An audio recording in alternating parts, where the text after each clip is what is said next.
Selamat pagi pemirsa Stifari TV Media Budaya Nusantara dimanapun Anda berada. Senang sekali saya Ika dapat menemani aktivitas pagi Anda edisi Senin 29 Maret 2021.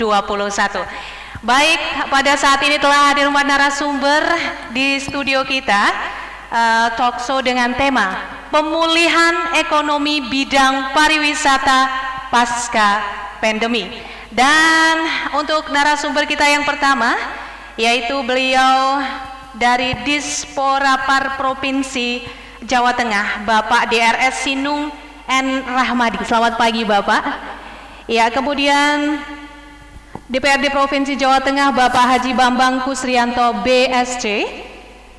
Kemudian Yayasan Stipari, Bapak Profesor Dr. Sutomo WEMPD. Dan pakar ekonomi. Selamat pagi Bapak. Selanjutnya adalah pakar ekonomi yang kedua, Bapak Dr. Samtono MSI. Dan tidak lupa juga perwakilan dari teman-teman BEM Stipari. Iya, perekonomian merupakan aktivitas ekonomi yang tidak bisa lepas dari kehidupan manusia. Ketika pertumbuhan ekonomi meningkat, tak hanya berdampak baik bagi negara, bahkan manfaatnya bisa dirasakan oleh masyarakat luas. Akan tetapi sebaliknya, begitu terpuruk, ekonomi juga sangat tidak stabil. Ya, awal 2020, perekonomian di dunia mengalami ketidakstabilan karena wabah COVID-19. Yang pastinya ketakutan masyarakat jika tertular COVID-19 sangatlah dilematis. Pasalnya, virus ini bisa merenggut nyawa orang yang terinfeksi. Pembatasan sosial berskala besar atau PSBB adalah salah satu sikap yang diambil pemerintah untuk mengantisipasi kenaikan laju penyebaran COVID-19, dan pastinya itu sangat berpengaruh pada perekonomian. Nah, sektor yang berpengaruh salah satunya adalah pariwisata. Padahal pariwisata adalah salah satu pemberi support dalam anggaran daerah. Yang pastinya virus corona memaksa tempat-tempat wisata, hotel, dan perusahaan yang berkaitan dengan pariwisata ditutup. Dan bahkan banyak di antara mereka merumahkan karyawannya. Nah, dari hal tersebut kita akan berbincang dengan narasumber yang telah hadir di sini ya Bapak ya.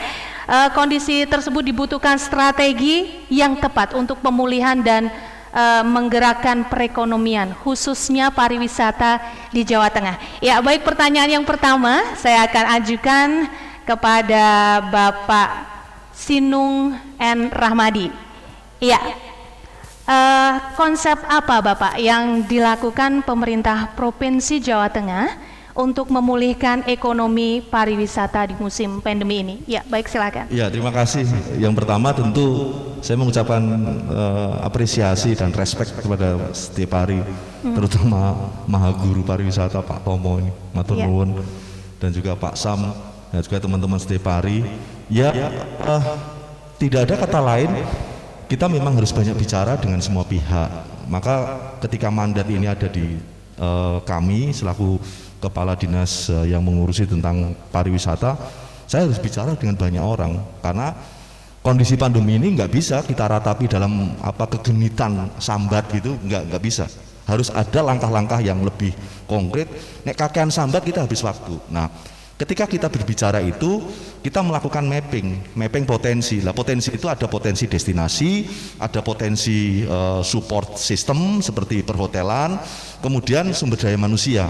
Lah, pertanyaannya dalam kondisi kita terpuruk, terus sekarang ngopo gitu. Nah, pada waktu kondisi pandemi, saya ingin sedikit lihat balik kemarin, ada hal-hal yang kita lakukan dengan kondisi darurat. Kondisi darurat itu tidak ada kata lain tutup. Kalau tutup, maka orang yang harus diselamatkan apa? Nah, maka variabel intercept yang bisa lakukan adalah pemberian bantuan langsung. Kita sudah komunikasi waktu itu dengan teman-teman dinas sosial. Ada para pelaku pariwisata yang hari ini harus dirumahkan sementara, bahkan juga memang betul-betul total di rumah.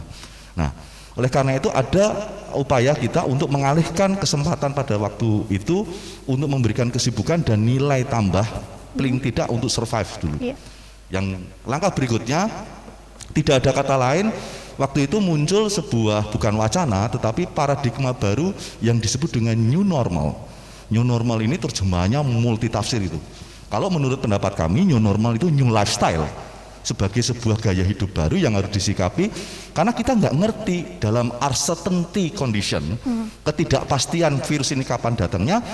Lalu apakah kita hanya berdebat kepada sebuah narasi, kita harus begini begitu, yang penting ini harus dieksekusi dulu. Iya, betul. Kemudian dalam konteks seperti itu, saya mengambil saya dengan teman-teman yang related gitu, yang berkompeten itu, terus apa yang bisa kita lakukan? Ada langkah yang sifatnya keberpihakan, terutama dalam politik anggaran. Kemarin refocusing Prof dan Pak Sam, kami melaporkan pada waktu dilakukan refocusing dalam rangka keberpihakan anggaran pemerintah itu, yang sifatnya bantuan langsung tidak boleh diotak-atik. Tapi kalau kegiatan dinas, monggo silahkan. Tetapi kalau yang sifatnya langsung diberikan bantuan kepada masyarakat, itu tidak boleh diotak-atik. Lah, bantuan dalam konteks pariwisata apa? Pada waktu itu alokasi anggaran diberikan kepada desa wisata. Nah, waktu berjalan, kemudian ada new normal. Nah, sayangnya bukan hanya pariwisata, di seluruh sektor kita ini ngadepi kelambatan penanganan COVID. Jangan melulu nyalain pemerintah deh. Mulai dari layer pusat, provinsi sampai kabupaten kota ini sudah babak belur untuk saling melakukan endorse gitu ya, melakukan edukasi kepada publik. Variabel yang sulit dikontrol itu adalah behavior gitu. Jadi masyarakat ini kandan-kandanannya ngangele pol untuk jaga jarak, untuk pakai masker. Bahkan yang membuat kita agak prihatin, ada yang masih belum percaya terhadap COVID. Saya sampai harus dengan kanal sosial media yang saya miliki secara pribadi maupun secara official dari beberapa dan teman-teman lain, itu sampai harus mengendorse dari public figure. Ini dikasih tahu, ini bahaya bener. Pak, kami mau makan apa? Iya, sudahlah kalau gitu. Pama pariwisata pada waktu itu kita komunikasikan sesuai dengan instruksi gubernur. Yang bisa kita lakukan adalah pembatasan dua hal, pembatasan jam operasional dan pembatasan jumlah wisatawan. Nggak ada kata lain kalau kepengen eksis. Maka kalau kemudian hari ini disampaikan strategi apa, kita sudah 1 tahun mengalami pandemi ini. Kita sudah 1 tahun banyak belajar, ya betul bangun soal ini. Oleh karena itu yang perlu kita sikapi, alhamdulillah sudah ada vaksin.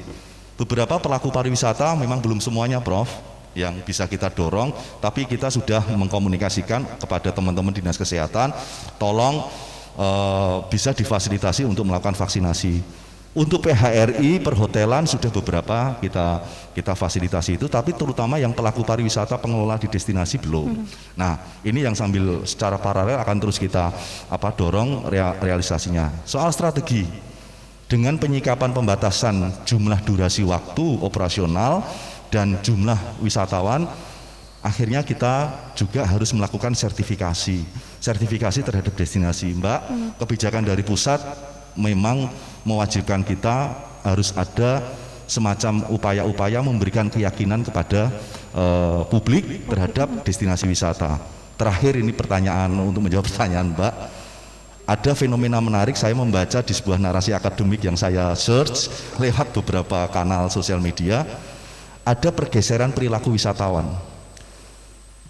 Terlepas dari hari ini kita ada harapan dan asa pandemi ini sudah ada pergerakan menurun, tapi harapannya istiqomah ya Mbak ya, betul. menurun terus, kalau perlu melandai. Nah, tetapi dengan beriringnya melandainya atau menurunnya kondisi pandemi ini, kita perlu mengamati perilaku wisatawan yang setiap weekend, bahkan kemarin ada libur panjang juga kita amati. Yang pertama adalah wisatawan sekarang memilih untuk melakukan wisata yang sifatnya privasi, yang sifatnya limitasinya, jadi keluarga aja deh, atau 3 orang aja deh gitu. Nah, kemudian ini limitasi. Kemudian yang kedua, mereka lebih fokus kepada lokal destinasi. Jadi kalau misalnya di Semarang ya udahlah yang paket-paket di Semarang dan sekitarnya tidak seperti yang sebelum Covid melanda ini. Dan yang terakhir ini bagi para pelaku tidak ada kata lain adalah kolaborasi. Nah, ini menjadi sebuah otokritik bagi kita. Secara konseptual pentahelix itu menjadi sebuah dokumen yang kita aminkan semua orang. Tapi pada tataran eksekusi belum. Hari ini saya menyambut baik Stipari. Tadi Pak Sam ngidik-idik saya, Mas kapan kita bisa berkolaborasi? Saya itu paling senang dengan kata kolaborasi. Artinya kolaborasi itu Pancasila loh Mbak. Iya betul. Gotong royong. Iya. Dengan gotong royong saya tidak mau memasuki pada area sambat, tapi hari ini dengan gotong royong, dengan kolaborasi kita ciptakan sinergi. Karena dengan sinergi kita bisa nyengkuyung bareng. Ada optimisme yang realistis sih menurut saya, tidak berlebihan, tidak lebay. 2022 insya Allah pariwisata kita bisa settle lah on the right track, meskipun nanti kenaikannya tidak terlalu seperti sebelumnya, tapi mengarah kepada titik yang kita harapkan. Saya kira itu. Ya, tadi Bapak berbicara mengarah ke hal yang tidak terlalu signifikan. Tapi dari kejadian yang selama ini terjadi kan masyarakat memang dalam pembatasan segala kegiatan ya Pak. Apakah tidak dipastikan nanti ketika sudah benar-benar keadaan membaik, karena sekarang sudah ada angin segar bahwa vaksin sudah diberikan kepada masyarakat walaupun belum semua begitu ya Pak ya. Pasti kan ada yang pastinya seperti kata balas dendam, dalam artian balas dendam, yuk kita rame-rame berpariwisata. Nah itu hal yang dilakukan untuk mengantisipasi hal tersebut itu apakah? Enggak, tidak Pak ya? Tidak bisa. Artinya gini, mengedukasi publik itu bukan SPJ loh Mbak. Tahu nggak gitu SPJ? Saya paling nggak seneng kalau orang-orang dikit-dikit, Pak kita sudah melakukan sosialisasi berapa 3 kali rampung, terus gue ngopo. Yang penting itu bukan prosesnya, kamu hasilnya 3 kali itu efektif atau enggak. Saya terinspirasi waktu dengan Pak Jokowi jadi wali kota ya. Itu untuk memindahkan pedagang pada pasar yang lama ke baru, 51 pertemuan loh. Dan itu enggak SPJ, mungkin barangkali Dinas Perindak yang mungkin yang mengampu itu sosialisasi taruhlah 3-4 kali. Tapi di luar itu ada pertemuan-pertemuan yang apa ya Mbak ya, pariwisata itu bicara soal rasa loh Mbak. Kalau bicara soal rasa itu nggak ada ukurannya. Nah, oleh karena itu kalau menjawab pertanyaan Mbak tadi, Pak, lah kalau orang kemudian kondisinya sudah seperti ini, apa yang kita lakukan? Kemudian kita rame-rame, nggak gitu kali, jangan gitu. Ya mungkin masyarakatnya kan seperti itu karena sudah lama di tempat begitu ya Pak ya. Nggak gitu banget kali. Nah, saya ingin mengingatkan lagi nanti saya setuju kebijakan pemerintah Prof, mudik nggak boleh, janganlah. Perlu diketahui Mbak, saya sudah divaksin 2 kali, tapi saya jaga jarak dengan Prof, dengan beliau, saya tetap jaga jarak, saya masih pakai masker. Jangan sampai kita menjadi overconfidence yang menjadi kontraproduktif. Iya betul. Kalau sudah divaksin itu minimal paling tidak mengurangi risiko, tapi bukan jaminan orang tidak terpapar. Kalau kata disiplin, nah disiplin membentuk karakter itu enggak seperti SPJ 3 kali 4 kali harus sustain. Tidak semudah yang dibayangkan begitu. Namanya aja harus new continue, normal. Gitu ya. Namanya aja new normal, harus new lifestyle kan. Iya betul. Nah, terus kepada para pengelola, saya sih ada strategi, tolong dong untuk membatasi itu. Kemarin saya diolok-olok Mbak sama beberapa, Pak caranya membatasi gimana? Masa saya harus mengusir orang yang sudah datang? Ya jangan gitu. Kita ini di pariwisata ini kan harus menerapkan keramah tamahan, hospitalize gitu ya. Naikkan aja harganya. Oh begitu ya. Lah mereka pulang nggak apa-apa. Lebih baik kita menerima orang yang sedikit tapi mereka bisa manageable daripada kemudian ngerengkiak meruyuk jadi klaster baru. Anda mau apa? Kita tidak bisa berbuat apa-apa kalau sudah seperti itu ya Pak ya. Saya kira seperti itu dan pemanfaatan teknologi dengan streaming ya, dengan pemanfaatan IT seperti kayak gini, kita bisa mengelaborasi sebuah event. Nah, event menjadi salah satu penting. Barusan saya ketemu dengan beberapa seniman dan seniwati, Pak, tolong dong Pak, kami dikasih event ya. Nanti mau ada lomba seniman seniwati terutama pencipta lagu dan penyanyi, tapi ngirim video, video ini diambil di destinasi wisata, lu asik kan? Oh seperti itu. Jadi pengambilannya di tempat wisata, kemudian videonya dibagikan seperti itu ya Pak ya? Diserahkan kepada juri, lalu kita nanti tampilkan dan nanti penyerahan hadiahnya juga di destinasi. Berarti ini simbolis. Antara gitu, dan itu dihadiri nggak banyak orang kok, paling banter 50 sampai 60 orang, tapi streamingnya Mbak kemana-mana. Pariwisata jangan sampai, kata kuncinya nggak boleh kehilangan momentum. Orang boleh mengatakan kita terbatas, tapi soal kreativitas tidak ada batas. Tidak boleh ada matinya ya. Iya, terima kasih Pak. Masih dengan Pak Sinung. Ini pertanyaan yang kedua ini. Kendala apa yang dihadapi pemerintah terkait pariwisata dan solusinya tadi? Ya, tadi sudah saya sampaikan. Variabel yang sulit kami kontrol adalah perilaku masyarakat itu sendiri. Solusinya tidak ada kata lain, edukasi secara sustain. Edukasi yang terus menerus menggunakan semua kanal akun sosial media, menggunakan influencer, orang-orang yang berpengaruh seperti Mbak. Di pariwisata saya baca di naskah akademik 30% itu didominasi oleh anak-anak milenial. 30% loh. Bahkan ada gerakan naik hampir 40%. Jadi hari ini orang seringkali melakukan storytelling, itu justru promonya lewat anak muda. Mulai dari selfie, mulai dari video, orang jadi kepo. Hari ini itu yang menjadi salah satu segmentasi yang perlu kita pertimbangkan. Maka pemanfaatan teknologi menjadi penting. Betul sekali. Kemudian solusinya, tidak ada kata lain, gunakanlah orang-orang kunci atau key persons, termasuk Prof. Sutomo, Pak Sam ini barangkali bisa menjadi key person pada lingkup-lingkup akademisi. Tidak ada kata lain, kita harus terus-menerus melakukan itu. Kampanye salah satu alternatif. Tetapi kampanye dalam hal melakukan publikasi ya jangan yang kaku lah. Kalau perlu diadakan semacam harus luas gitu ya, lebih karena pada cerita-cerita kita itu mengikuti yang namanya style baru yang dengan new normal itu. Ya, yang penting pesannya nyampe ya Mbak. Jadi kalau kemarin di pariwisata itu kami mengadakan lomba untuk melakukan edukasi kepada publik, jangan terus nun sewu ini bahasanya itu saya nggak tahu orang, saya mohon gitu kaku-kaku gitu.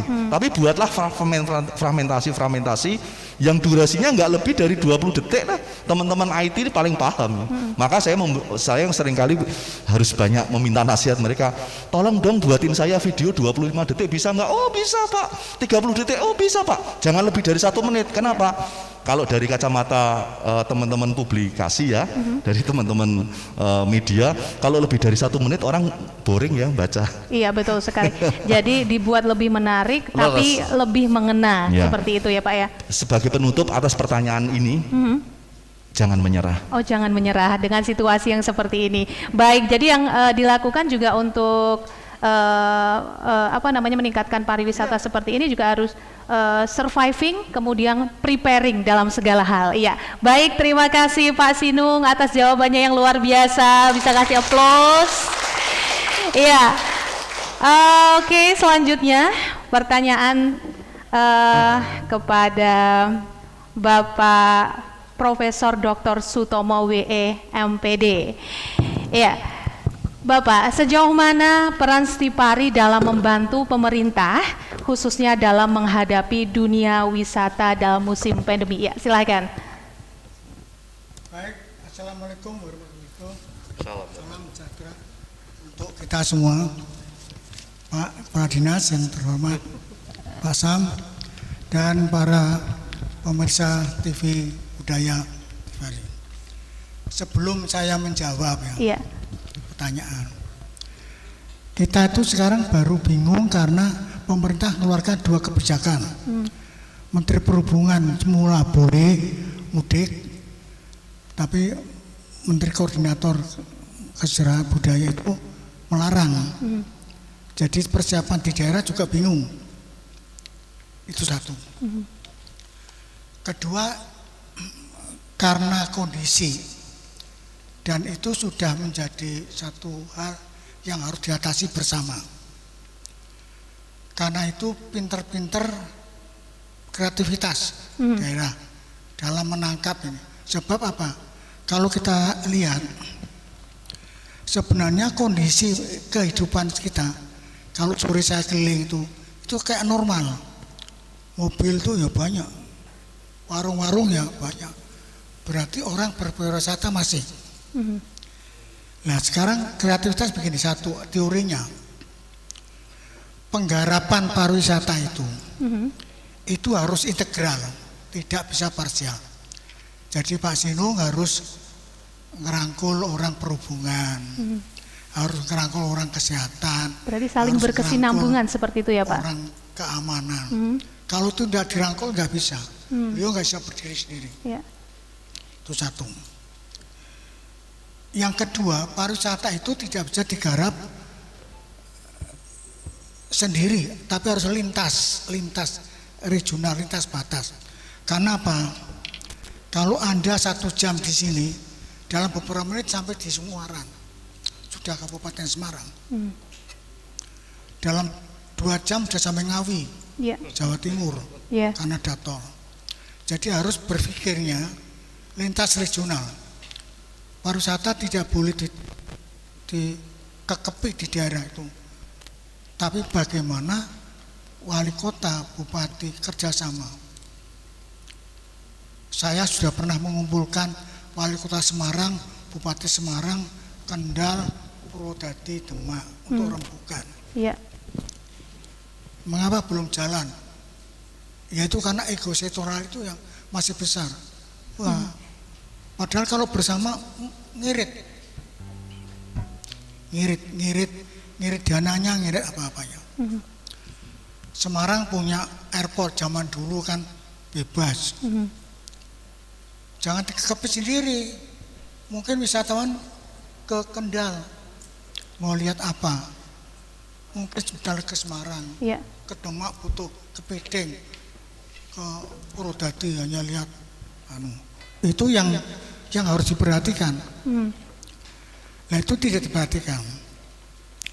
Nah sekarang saudara tahu wisatawan kita itu paling banyak didomisili oleh domestik. Ya, betul sekali. Jadi yang banyak tuh kita yang pergi, itu harus diperhatikan. Jadi Pak Sindung memikirkan wisatawan itu sebenarnya orang kita sendiri dulu. Jadi kalau Marokoco ingin ke Bak, itu bagaimana mengerahkan orang Semarang melalui sekolah, melalui masyarakat, nggak bisa kalau sendirian.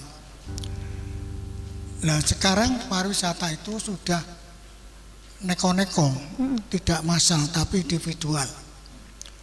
Mereka kadang-kadang hanya ingin olahraga, Ya, betul. ingin bisnis, ingin berobat, ingin macam itu harus diperhatikan.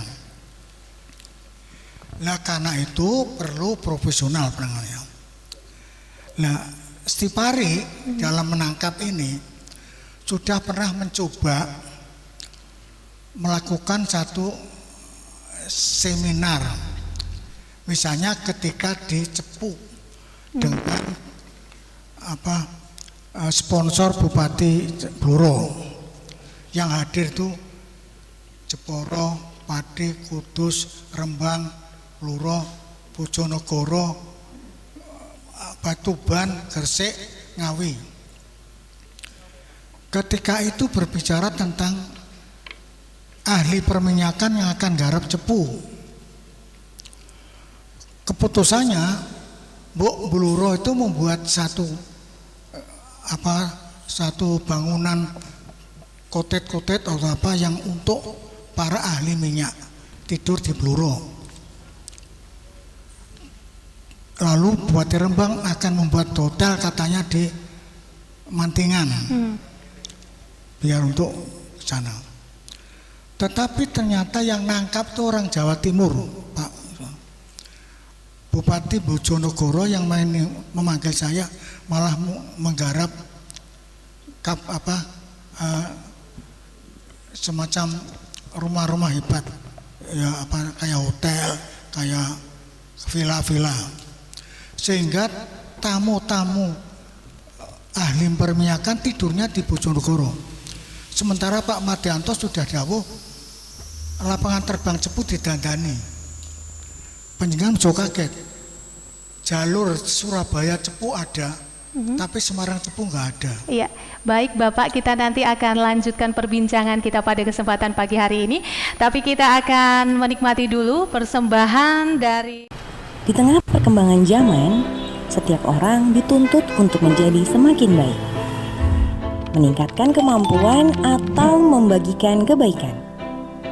Terkadang kita terobsesi untuk usaha yang besar, seperti membasmi kejahatan atau menghijaukan hutan. Sebenarnya menjadi semakin baik bisa dimulai dari usaha sederhana. Cukup tersenyum saat menyapa, hingga berterima kasih saat menerima kebaikan. Kami percaya bahwa perubahan adalah jalan untuk menjadi semakin baik. Dan kami akan terus berusaha dengan langkah sederhana bersama semakin baik.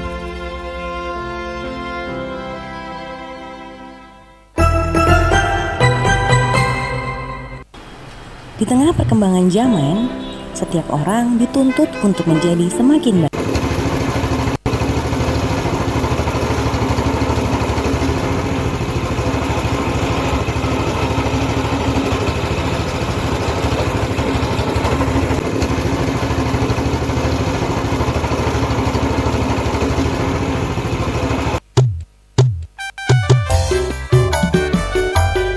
Ramuan alami pilihan, khasiatnya panjang tenan.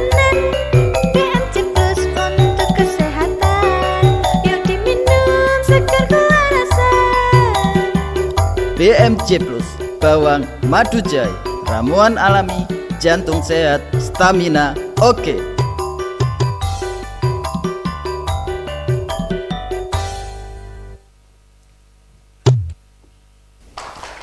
Iya.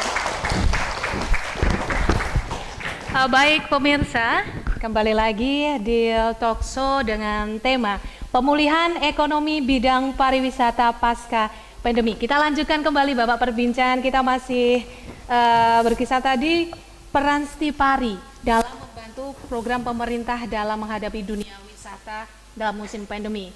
Silakan. Jadi peranan Stipari itu bagaimana mendorong kreativitasnya. Ya. Sebab secara faktual masyarakat sudah bergerak. Soal aturan protokoler harus ditata di masing-masing itu adalah urusan mereka. Tapi kita mendorong. Ya. Mendorong satu misalnya. Kita punya tol. Tol itu punya jalan keluar ke kabupaten. Itu harusnya kerjasama dengan PU atau di Menamarga, kabupaten itu pasang baliho. Misalnya keluarga Boyolali punya apa? Orang yang sekarang naik kendaraan ke tol itu sudah banyak sekali. Begitu lihat Boyolali ada misalnya pemerah sapi yang hebat, mungkin dia mampir sebentar. Itu jalan tol tidak pernah dipikirkan. Itu salah satu pintu gerbang wisatawan domestik, karena sekarang udara sulit. Kereta api sebenarnya sudah memberikan kesempatan kapan saja, di mana saja mau berhenti asal untuk wisatawan. Saya dulu pernah menghimbau orang-orang Brebes sama Tegal, Pak. Itu orang Jakarta setiap hari Jumat, Sabtu pergi ke atas, ke puncak. Itu macet kan? Padahal kereta api dari Jakarta jam 4 itu sampai di Brebes itu kira jam 6. Sampai Tegal ya setengah 7. Kenapa Bupati Brebes sama Tegal tidak nawarkan biar tidak macet, naik kereta api dijemput, misalnya Brebes Towo, Brambang atau Towo Telor, Tegal Towo Guji, itu enggak dijalankan. Jadi yang penting Stipari dorong supaya teman-teman buat kreatif. Mengapa Jawa Timur bisa memotong jalur Jakarta, Bandung, Jogja, Bali? Karena Jawa Timur kreatif.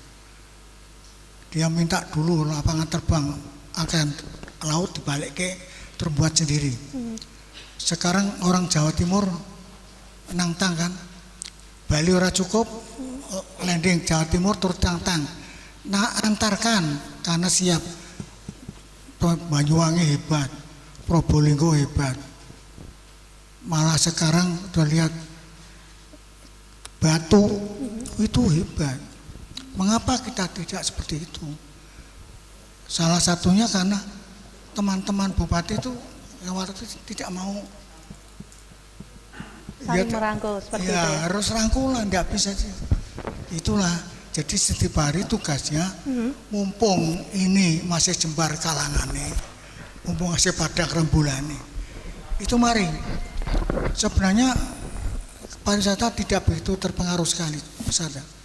Karena sekarang orang bepergian sudah. Nanti walaupun dilarang mudik, karena punya mobil pribadi, tol penuh juga. Dan kita sulit untuk melarang. Membendung arus yang nggak mudiknya boleh itu kan, tadi ya Pak ya. dulu kan gubernur ngirim bis ke sana, itu yang nggak boleh sekarang. Kalau sekarang mobilnya Pak Sintu tidak alasan mau siapa yang larang? Wong mau ke keluarga, mau ke apa? Tolnya sudah jalan. Jadi mari para bupati, wali kota pakai sekarang itu namanya pintu gerbangnya. Iya. Itu tol itu. Dengan Jadi pintu tol gerbang diberi Pintu tol baleho keluar. di daerah ini yang bisa Anda peroleh atau tempat wisatanya diuraikan seperti itu. Dan khasnya apa seperti itu Pak? Mampir mungkin 1 jam, 2 jam nggak apa-apa. Mereka tidak akan terlambat. Jadi ada itu yang tidak kesinambungan. pernah dipikir. Yang terlambat lagi apa? Teman-teman Banjarnegara. Kan sekarang sudah dibangun Wirasaba. Jadi nanti kalau Nuwun Sewu sudah tidak ada COVID itu, pesawatnya sudah jalan itu, Wirasaba itu akan penuh ke Dieng. Itu harus dipikir. Jadi sekarang satu-satunya karena lapangan terbang tinggal-tinggal kudu tak periksa dulu, apalagi pelabuhan, apalagi kereta api.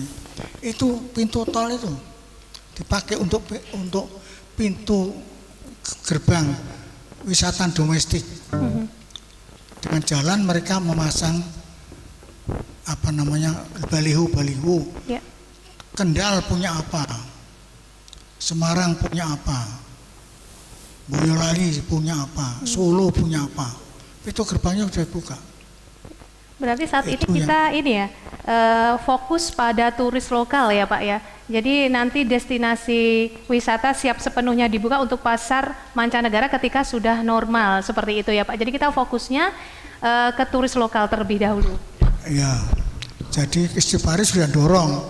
Sekarang kerjasama dengan Pemalang, dengan Kuningan malah supaya itu memanfaatkan. Jadi objeknya nggak bisa kalau diamkan saja, mereka terpasang.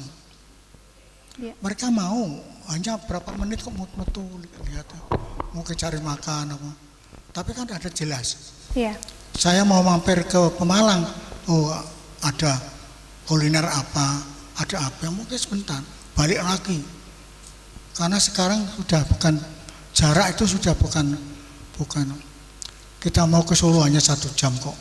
Berarti setiap daerah seperti yang saya katakan tadi harus benar-benar surviving dan preparing apa yang diunggulkan wisata yang ada di daerahnya seperti itu ya Pak ya. Jadi sebelum Ya. kita sekarang memanfaatkan airport seperti airport yang di Kulon Progo, itu kalau dari Kulon Progo metu Kalibawang sampai Borobudur tuh 65 kilo data ukur. Tapi dari Kulon Progo ke Purworejo kan hanya 20 kilo. Kenapa Purworejo diam? Jadi besok harus dipikir itu. Nah sekarang karena belum dibuka, masih sepi, satu-satunya tuh pintu tol itu, jalan tol.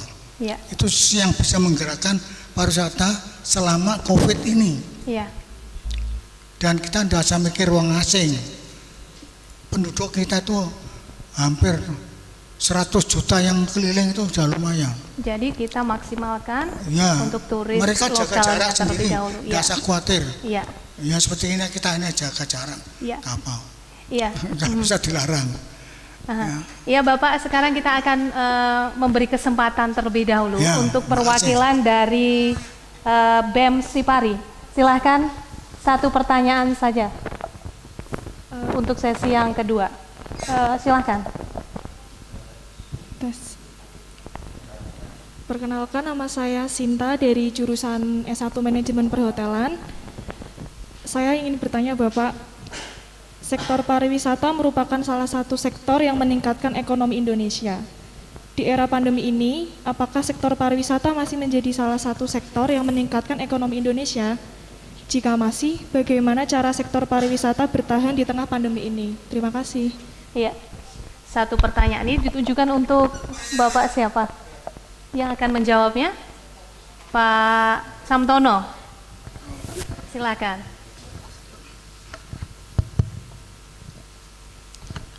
Terima kasih. Assalamualaikum warahmatullahi wabarakatuh. Iya. Wabil khusus Pak Kepala Dinas, Pak Inung, Pak B, mohon izin. Begini, dari kacamata saya, pendapat saya, bagaimana sektor pariwisata di era seperti ini untuk meningkatkan pertumbuhan ekonomi. Saya berpendapat bahwa yang pertama, kami menyambut positif kehadiran pemerintah. Pemerintah sudah hadir di tengah-tengah kita dalam menyikapi pandemi ini. Oleh karena itu mulai dari pusat daerah itu sudah hiruk pikuk luar biasa. Bagaimana kita menyikapi keberadaan pandemi agar segera berakhir pada masyarakat kita. Pemerintah itu sudah luar biasa. Artinya peran pemerintah hadir di tengah-tengah masyarakat sudah luar biasa. Persoalan ekonomi bagaimana? Ya jelas terpuruk. Karena pariwisata itu berhenti semuanya. Mulai dari sektor paling bawah sampai atas itu luar biasa dampaknya. Mulai dari sektor kulinernya, warung makan di desa-desa semua berhenti. Hotel, aku misalnya turun. Dari transportasi, dari kerajinan masyarakat, semua tidak ada yang beli. Ini luar biasa dampaknya. Lalu upaya apa? Kita harus bagaimana kita untuk membantu mereka untuk menumbuhkan pertumbuhan ekonomi. Pertama, kita harus sadar betul masyarakat kita, khususnya stakeholders. Apa yang disampaikan Pak Kepala Dinas tadi, saya sangat sependapat. Perilaku masyarakat kita itu mohon maaf belum 100% itu peduli akan keberadaan bagaimana kita menjaga diri, menjaga jarak, memakai masker, belum seluruhnya itu sadar akan itu. Ini menjadi kendala. Lalu kedua, bagaimana kita menerapkan prinsip kebersihan. Semua harus bersih. Jujur saja sekarang dengan saat seperti ini, apa adik-adik mau jajan sembarangan? Di warung-warung tepi jalan pas sembarang mau jajan di sana? Kan tidak mungkin. Kita lihat kebersihannya, kesehatannya, keamanannya, lingkungannya, izin enggak, terjamin enggak, ini kan diperhatiin. Karena saya sampaikan banyak masyarakat belum sepenuhnya menyadari akan pentingnya kita menjaga jarak, menjaga diri dan sebagainya. Nah ini juga harus diimplementasikan di sektor ekonomi. Mulai dari toko-toko kelontong, warung makan, rumah makan, di jasa transportasi, di angkutan, di bus, kereta, harus kita perhatikan itu. Kalau tidak ya mohon maaf, kita akan tidak akan perubahan. Nah kalau itu kembali, maka intinya bahwa bagaimana kita memasuki new normal dalam konteks pariwisata. Intinya adalah bagaimana kita berfokus menjaga kebersihan, kesehatan agar kegiatan pariwisata itu berjalan dengan baik, normal seperti biasanya. Nah, kita akan menuju ke sana. Nah, kita kan baru sakit, baru kena musibah pandemi ini. Nah, oleh karena itu sekarang sudah dibaca, semua orang harus menyadari, memahami, menyadari sepenuhnya ini adalah untuk kita, oleh kita, juga dari kita. Kalau kita tidak peduli itu, ya sudah, tinggal tunggu hari hanya kapan dipanggil Tuhan. Kan begitu? Iya betul. Jadi Pak Kepala Dinas, kita sadar-sadar, kenapa saya jumai, mohon maaf. Dikala kami naik angkut ya, waduh ya, banyak penumpang tidak pakai masker, duduknya berdempet-dempetan, waduh, saya turun. Gitu. Drivernya juga tidak pakai masker, ini berisiko sekali ya. Kita tidak tahu mereka seperti apa, bagaimana. Ternyata masih terjadi Pak Kepala Dinas ini. Saya ketemu bisa sidak di tempat-tempat. Ternyata tidak semudah itu. Banyak warung ya, warung makan, khususnya di KP-KP masa di salah satu perguruan tinggi swasta itu berjubel ngantri makanan soto, makanan ini, aduh kok gini ya. Jadi sebenarnya yang semakin memperburuk keadaan, semakin bertambahnya COVID-19 di tengah masyarakat adalah masyarakat yang kurang disiplin akan apa yang sudah ditegaskan oleh pemerintah, seperti itu ya Pak ya? Iya, jadi misalnya ya masyarakat itu sendiri yang tidak mau berubah. Iya. Kita kan dituntut untuk berubah menyikapi new normal ini. Iya.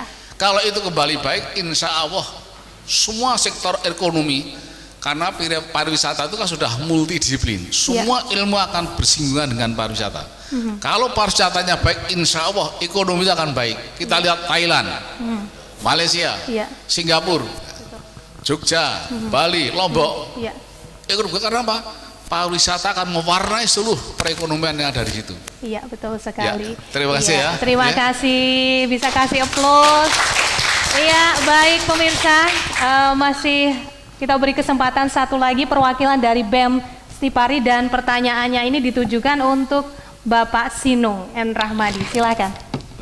Terima kasih atas waktunya. Saya Julia dari jurusan S1 Pariwisata.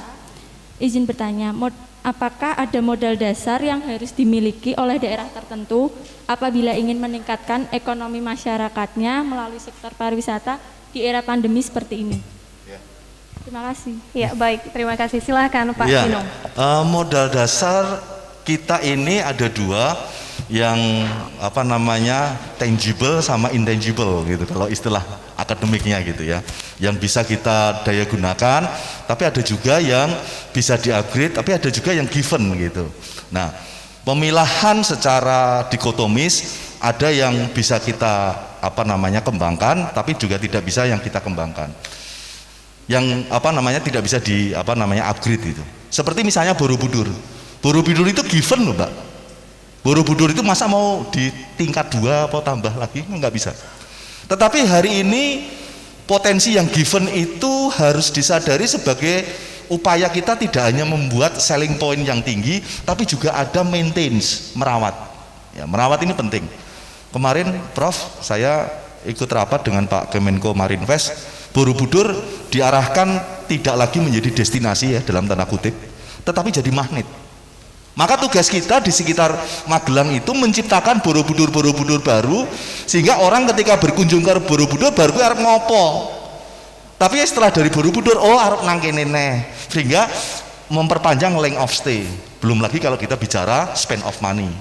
Nah, bagaimana cara kita lalu menciptakan destinasi baru di sekitar Borobudur sebagai alternatif. Lalu yang tangible apa? Yang tangible ya. Bagaimana kita hari ini mesti paling tidak kalau tadi disampaikan oleh Prof. Tomo dan Pak Sam, pariwisata itu kemedol Mbak, apa ya istilahnya ya kalau paling tahu, selling point ya. Nah, orang berbicara selling point itu harus bicara menentukan prioritas segmentasi. Anda mau membuat destinasi, Anda mau membuat produk, sebuah produk atau membuat jasa, Anda mau mengarahkan ke siapa? Jangan seperti kita melakukan sesuatu, oh sembuh karep mungkin war sapa sing teko tak layani, enggak gitu. Kalau Anda hari ini mau menjual segmentasinya anak muda, ya harus meng-create yang bisa dipahami oleh anak muda. Mbak, kemarin di beberapa destinasi wisata sekaligus melakukan edukasi terhadap kedisiplinan pandemi ini, menciptakan apa yang disebut dengan t-shirt diplomasi. Jadi diplomasi ala kaos. Kalau kemarin Prof, kaos yang ada di destinasi wisata itu bosenin, paling banter 3 hari wis dadi gombal. Tapi hari ini anak-anak muda kreatif Mbak. Jadi begini Mbak, nyedak keplak gitu kayak yang dipakai Pak Gubernur. Kemarin saya bikin ojo cedak-cedak bojoku galak gitu, kira-kira gitu. Dan itu sampai sekarang nggak jadi gombal Pak. Artinya apa? Itu jadi memorable bagi yang segmentasi anak muda. Lupakan mantan itu move on, inget mantan itu blow on. Kira-kira gitu. Ini kira-kira loh, ini kira-kira. So kalau begitu juallah hal-hal seperti itu di destinasi, sehingga orang mengatakan ada storytelling yang kemudian di sini yang saya lihat bukan hanya destinasinya, tapi merchandise itu menjadi sesuatu hal yang wow efek, Mbak.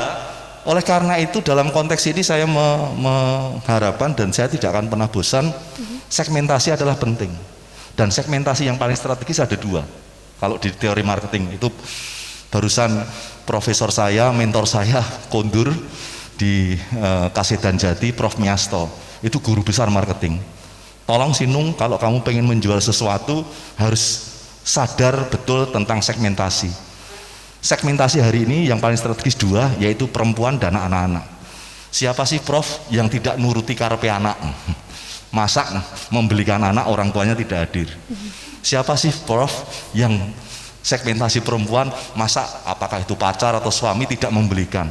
Tolong dua hal itu kalau kepingin menjual sesuatu menggunakan bahasa yang mudah dipahami perempuan dan enak oleh anak-anak. Biasanya keren, biasanya. Oleh karena itu semua dapat dieksekusi. Banyak kita membangun kolaborasi, banyak kita membangun komunikasi, dan saya tidak akan pernah bosan untuk mengatakan, Mbak Yulia, jangan menyerah. Gitu. Ya, baik. Terima kasih atas jawaban yang luar biasa dari Pak Sinung. Ya, kita lanjutkan kembali pertanyaan berikutnya. Kita akan berikan kepada Bapak Samtono. Ya, apa yang dirasakan oleh Stipari Bapak selama pandemi ini? Terima kasih. Ya, cukup signifikan dampak yang terjadi dengan kondisi pandemi. Contohnya ya, dalam penerimaan mahasiswa baru ya, itu kan menurun, tidak seperti di kala sebelum pandemi.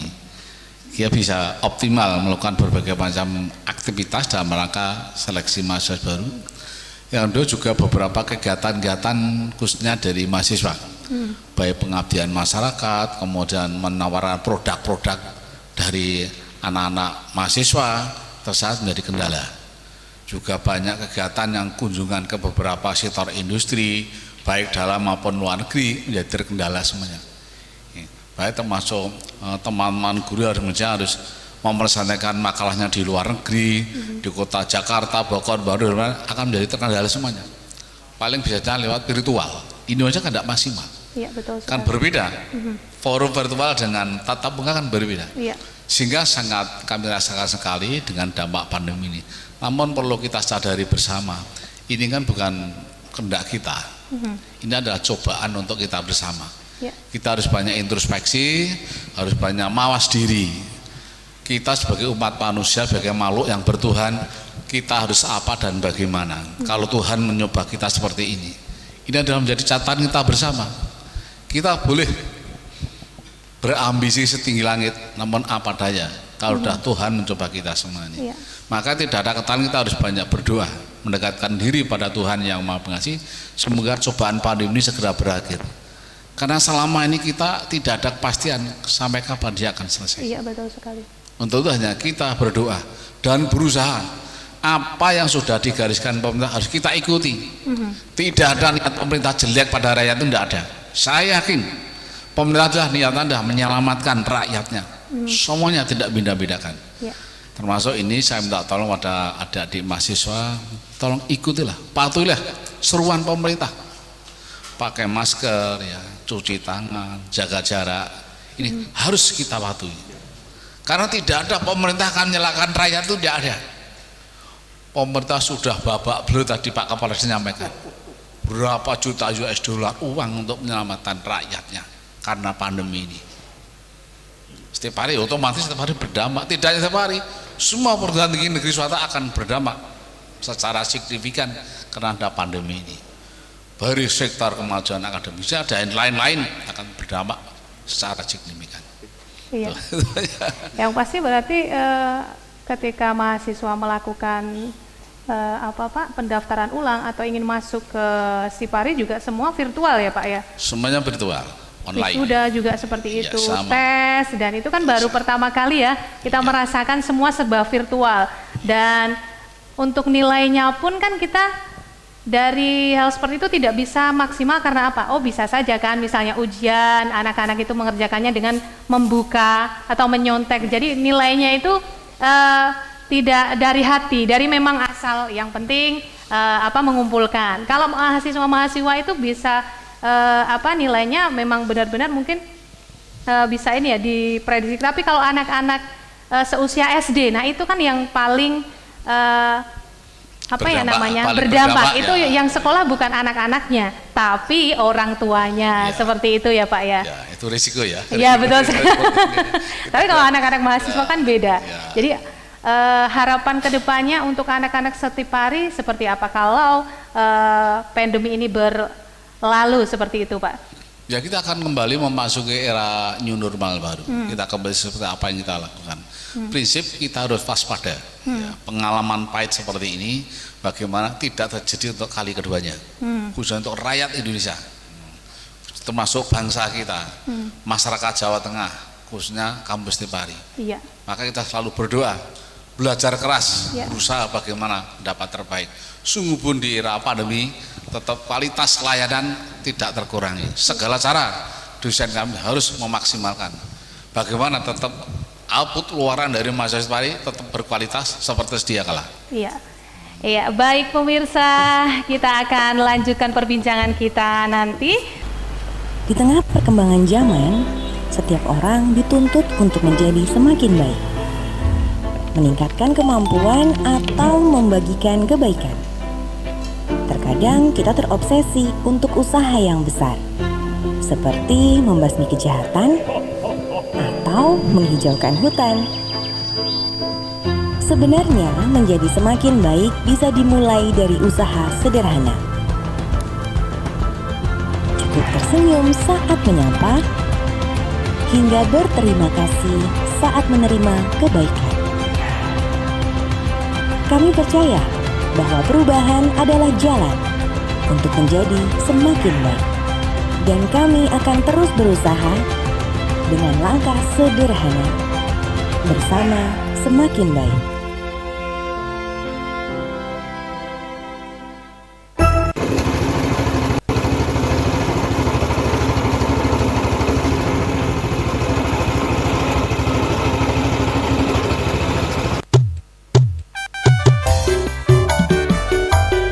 Ramuan alami pilihan, khasiatnya panjang tenan. BMC Plus untuk kesehatan, yuk diminum segar kewarasan. BMC Plus, bawang madu jahe, ramuan alami, jantung sehat, stamina oke.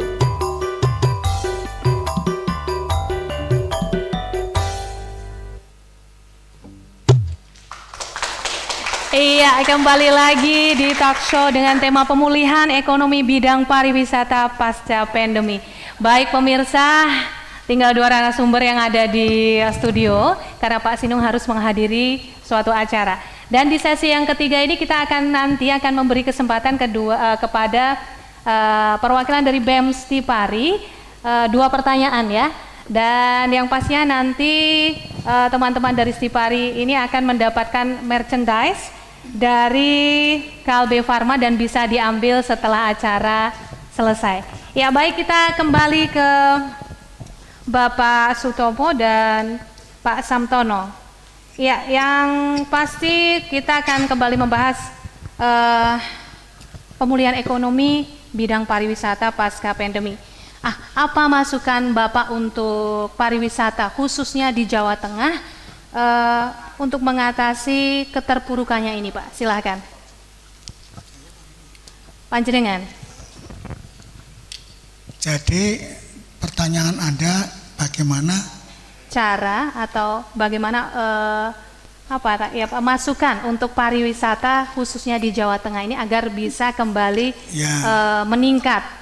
Ini pemerintah sudah buat aturan yang harus ditaati. Misalnya tadi jaga jarak dan itu. Tetapi mereka butuh hidup. Yang hidup bukan saja kuliner, hotel, tapi juga orang butuh. Iya betul. Tinggal membuat aturan yang bagus. Misalnya saudara lihat mengapa sekarang restoran penuh. Ternyata mereka manfaatkan Gojek. Jadi orang kalau mau pesan makan nggak perlu datang. Dan restoran jangan laris. Juga tempat duduknya mereka mulai ditoto sehingga jaraknya cukup bagus. Sehingga saudara bisa lihat kreativitas mereka dalam menjawab kondisi ini taat pada aturan pemerintah, tapi mereka harus punya kreasi sendiri. Karena sekarang Anda lihat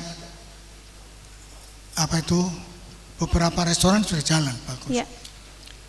Nah, jadi itu mereka membuat satu kreasi dengan jalan kerjasama sama Gojek atau mengatur tempat duduknya, dan mereka hanya mengatur buka jam berapa sampai jam berapa.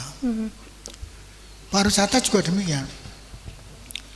Seperti sekarang lihat Marokoco juga ada yang banyak yang datang, cuma tinggal ngatur. Ya tadi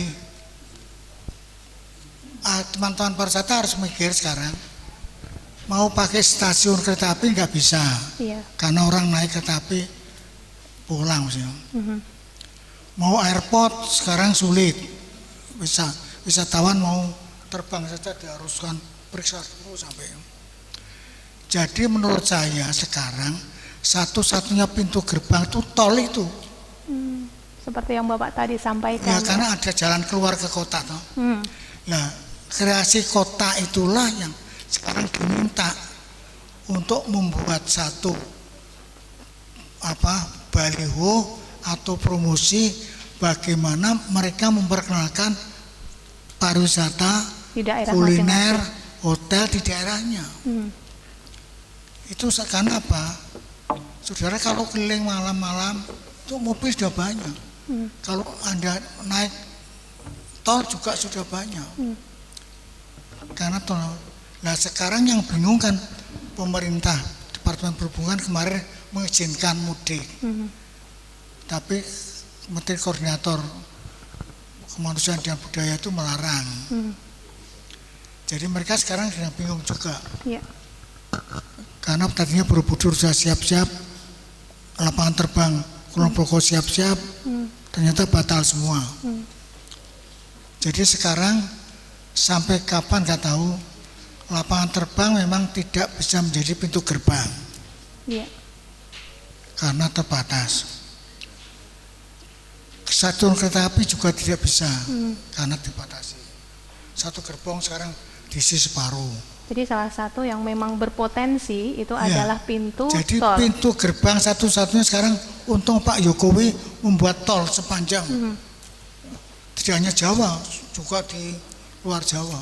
Itu dimanfaatkan oleh kita ini yang punya kendaraan untuk rekreasi.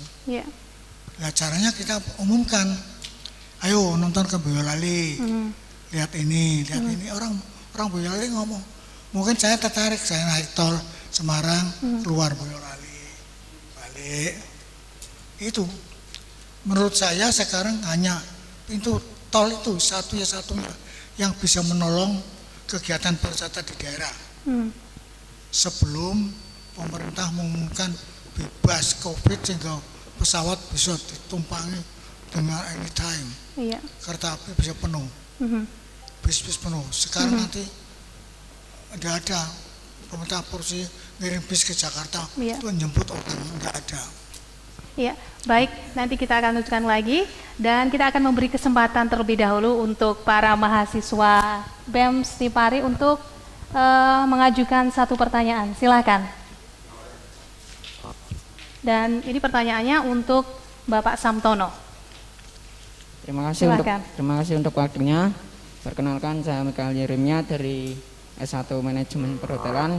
Ingin bertanya, kita sebagai insan muda sekaligus mahasiswa pariwisata, upaya apa yang bisa kita lakukan untuk membantu pemulihan ekonomi di sektor pariwisata? Terima kasih. Silakan Bapak.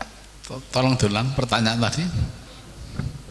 Pelan-pelan Mas, silakan diulang. Kita sebagai insan muda sekaligus mahasiswa pariwisata, upaya apa yang bisa kita lakukan untuk membantu pemulihan ekonomi di sektor pariwisata? Terima kasih. Kami akan coba. Tadi sebenarnya awal sudah saya sampaikan. Misalnya begini, bagaimana kita membantu pemulihan ekonomi di pariwisata. Saya menyontohkan pelaku pariwisata di bidang perhotelan. agar nanti kedepannya tidak berdampak berisiko, agar hotel tetap eksistensinya baik, akuntansinya, tamunya banyak, tidak berisiko karena COVID-nya, karena pandemi seperti ini. Pertama, sudah tiba saatnya ada 4 fase. Fase pertama, tamu yang mau bermalam di salah satu hotel ya, lebih awal mengisut dengan cara online. Jadi pakai daring online, tidak perlu datang bergelombol di front office. Nah, ya. Ini saat sebelum tamu datang di hotel. Yang kedua, saat tamu datang, sama tamu datang mau check-in hotel, mereka dicek pakai suhu badannya seperti apa.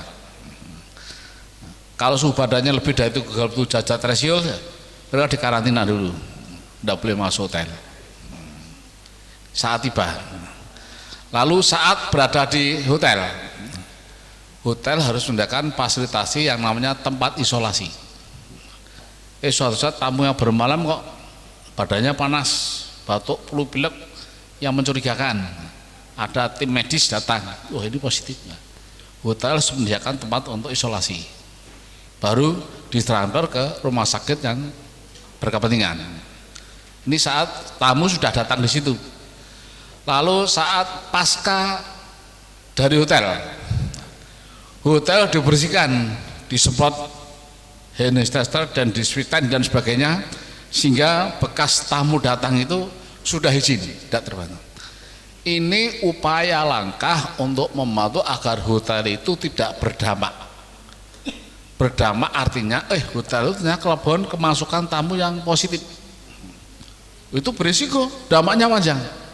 Nah, agar tidak berdampak, hotel bisa melakukan 4 langkah itu, 4 langkah itu, sehingga setiap tamu yang akan datang kan namanya customer itu memberikan informasi, kamu bermalam di mana, hotel mana, ini ya, tidak berisiko. Itu salah satu upaya untuk membantu menyelamatkan agar hotel itu tetap beroperasi dengan baik, tamunya tidak berkurang. Ini salah satu contoh. Contoh yang kedua, pelaku di rumah makan, ya rumah makan ya, misalnya wisatawan datang banyak, ya, kan tidak perlu harus berbondong-bondong berjubel di rumah makan, ya pakai WA, pakai online, tolong dikirim, aku pesan makanan ini, minuman ini, kirim ke alamat ini.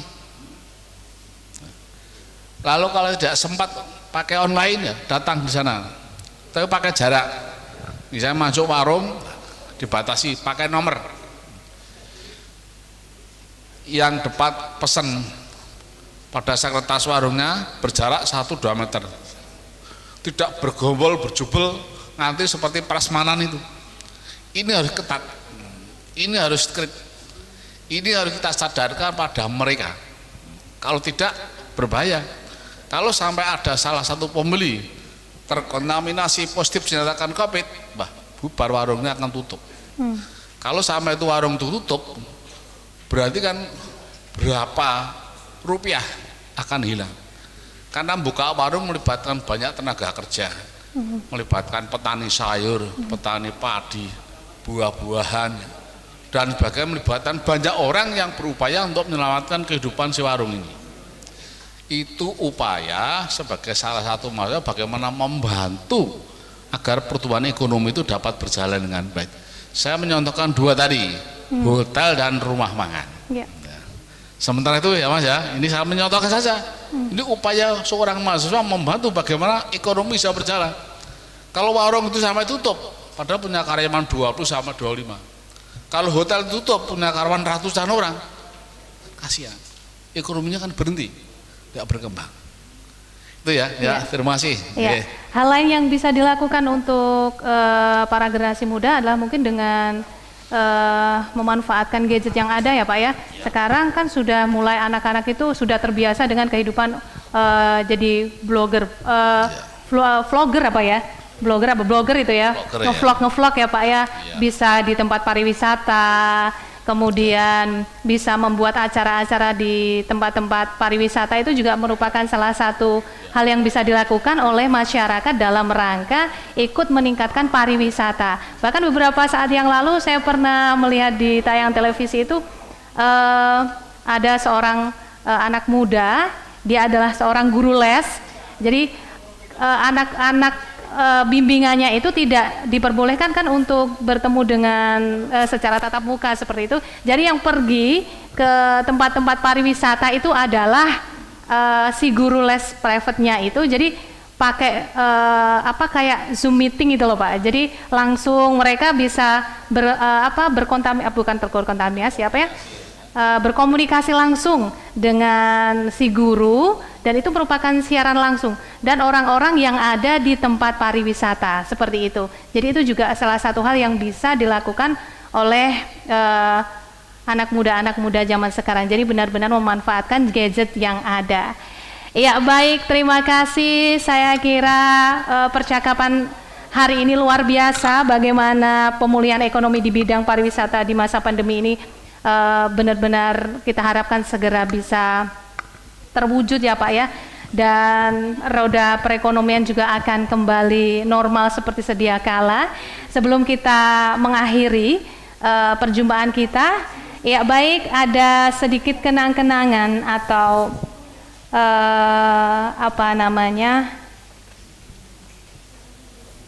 cindera mata ya dari pihak Stipari yang akan diberikan secara simbolis oleh Bapak Direktur Stipari TV. Silakan Bapak Joko, ini sebagai simbolis saja.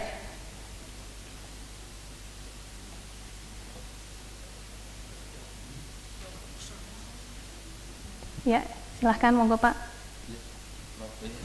Profesor.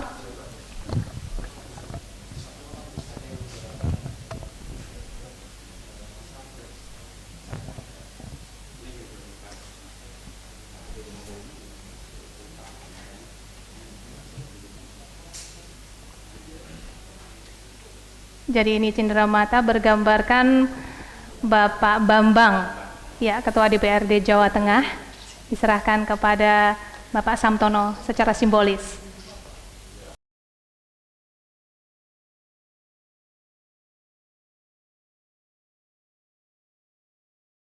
Terima kasih. Selanjutnya ini adalah lukisan Bapak Ganjar Pranowo yang saat ini tidak bisa hadir, diserahkan kepada Profesor Sutomo. Iya, betul.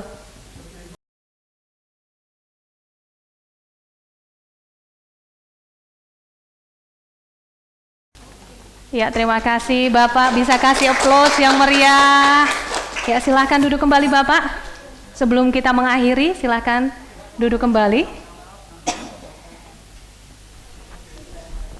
Ya, demikian tadi pemirsa rangkaian acara pada kesempatan siang hari ini. Dan acara ini didukung oleh Bank Jateng, BMJ Plus, yang kemudian yang ketiga adalah Bogi Donat dan Sekuntum Kopling atau Kopling Keliling. Kemudian wisata Tlogo Resort Salatiga, Kampung Rowo Ambarawa, dan wisata Cahaya Langgeng dan Bajen Fruit Garden Temanggung. Yang pastinya kita harus ingat pesan yang disampaikan oleh narasumber kita tadi, bahwa kitalah yang harus bisa mengontrol diri untuk bisa terhindar dari COVID-19. Dan harapan kita ke depannya adalah roda perekonomian dan pariwisata segera pulih kembali dan ekonomi kembali bangkit. Terima kasih, saya Ika, mewakili kru yang bertugas undur diri. Terima kasih, kita bertemu lagi lain waktu. Selamat pagi.